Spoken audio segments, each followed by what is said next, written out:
Well, new at 5:30 right now, pediatric offices are overwhelmed. And one reason is COVID testing and care. Take a look over the past 2 weeks.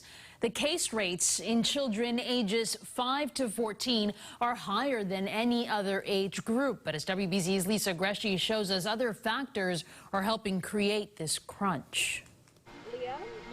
A lot of back and forth with her. When 14-month-old Liam isn't feeling well, his mother Heidi says she's had to get creative when it comes to seeing his pediatrician. We just email the pediatrician and stuff like that. I think they're so overwhelmed that they don't really want us to come in if it's not that big of a deal.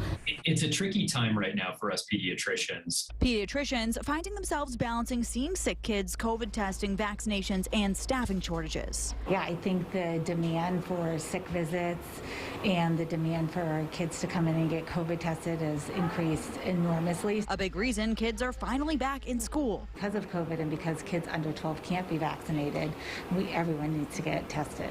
And this is when the phones start ringing. Parents and children are being put in difficult positions where if they are experiencing symptoms, they often need a formal COVID test in order to get cleared. Whether it's COVID or the fear of having COVID, the only way to know is to get tested. There's so much need and people are back to work and back to school and trying to fit everything in, and it's so hard to do. Opening in the middle of the pandemic here at Boston Community Pediatrics, they had to tailor some of their practices anyway. We've kind of rearranged our schedule, so we're doing COVID testing every day outside of our building from 4 to 5.